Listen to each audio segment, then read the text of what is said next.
Welcome to 3 and 3. 3 key facts in 3 minutes or less on the topics you care about most. Tim Walz. Key fact number 1. Tim Walz's problem with stolen valor accusations.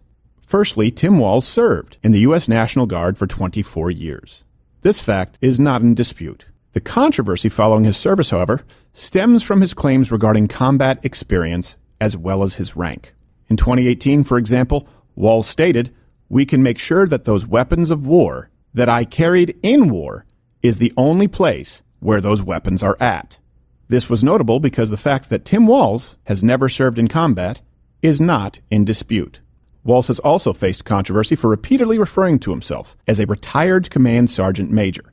According to Army Lieutenant Colonel Kristen Auger, Walz retired as a master sergeant in 2005 for benefit purposes because he did not complete additional coursework at the U.S. Army Sergeants Major Academy. Key fact number 2. Tim Walz was the governor of Minnesota during the 2020 George Floyd riots. As reported by the Minnesota Star-Tribune, the riots resulted in the destruction of 1,500 businesses and totaled over $500 million in damage to Minneapolis alone. In speaking of the riots, Walz said, "This is a moment of inflection. This is a moment of real change.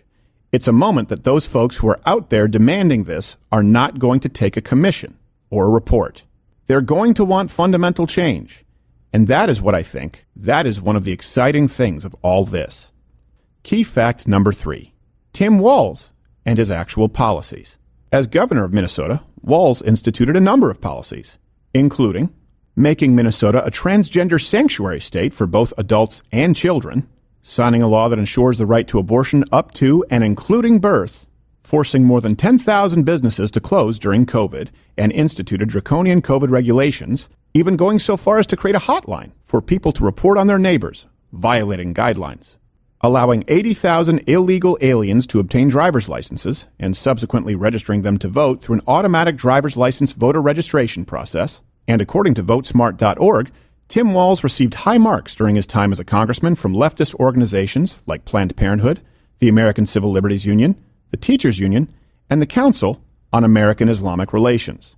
Perhaps that's why it's not controversial that in late July 2024, mere days before he was selected as Kamala's running mate, Tim Walz confidently stated during a Zoom call with donors, "One person's socialism is another person's neighborliness."